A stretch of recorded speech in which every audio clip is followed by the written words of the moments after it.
বাহ! কাকা বুড়ো হইছে কিন্তু কাকার শরীরের তেজ এখনো কমেনো। দেখেন কি একটা অবস্থা, কি শক্তি!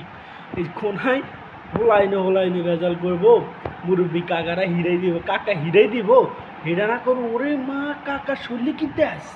কাকা সারাটা বছর কি করছে আমি এটাই চিন্তা করতেছি। সে লাঠি দিয়ে যে মারতেছে তার ভাতিজারে। মূলত ঘটনাটা ঘটছে আপনার এই যে বড় ভাই হয়তো সম্ভবত মারা গেছে, ছোট ভাই তো ছোট ভাই ভাতিজাকে সম্পদ দখল করা নিয়ে মারামারি আর কি। যাই হোক সেটা তাদের পারিবারিক বিষয়। তবে কাকার বিষয়টা দেখা মানে অবাক হইলাম, জাস্ট অবাক হইলাম যে কাকা এই বুয়া বয়সে কীরকম মানে তার মায়ের মুখে আচরণ দেখে বোঝা যাইতেছে যে কাকা জোয়ান থাকতে কেমন ছিল। বা কাকা চাইলে এখনও 4-5টারে মায়েরা সহালাইতে পারবো, কিন্তু ওই যে পাশের এই যে ঘ্যারিয়াল লোক ছেলে যে 2টা আসছিল, আমি মনে হয় একটা যদি কাকা ঠিক করতে পারতো কাকা আর উঠে দাঁড়াইতে পারতো না। দেখেন কি একটা অবস্থা।